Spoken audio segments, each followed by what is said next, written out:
Warahmatullahi wabarakatuh.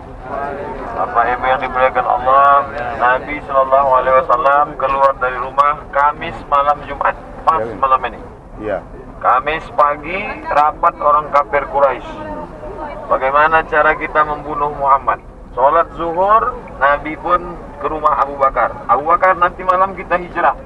Lalu kemudian malamnya setelah tahajud, Nabi pun mengajak Abu Bakar, pergilah kemari.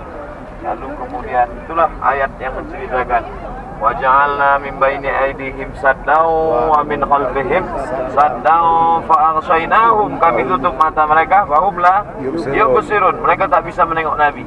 Begitu orang kafir Quraisy membuka selimut, dia tengok Ali. Ali mana Muhammad?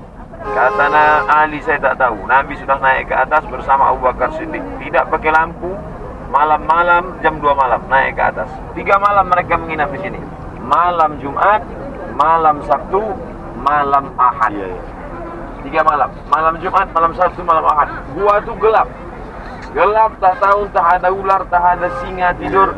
Ketika Nabi mau masuk ke dalam, Abu Bakar menahan. Jangan masuk ya Rasulullah. Kenapa?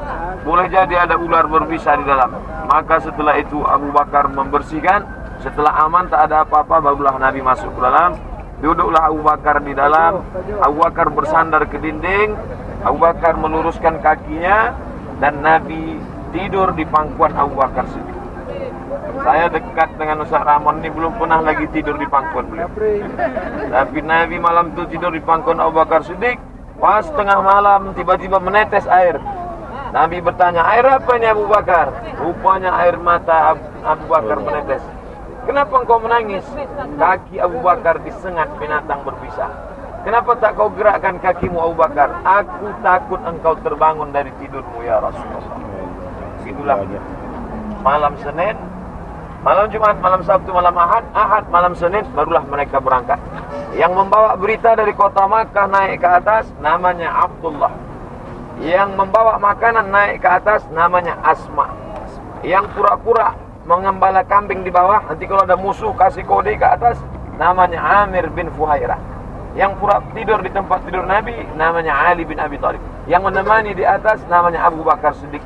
Setelah itu turun menuju Makkah, Madinah, yang menunjukkan jalan namanya Abdullah bin Uraiqin. Nah, itulah dia. Makin lama saya jelaskan ini, makin panas dan foto kita makin kurang konsentrasi. Mari kita bergambar. Terima kasih. Wassalamualaikum warahmatullahi wabarakatuh.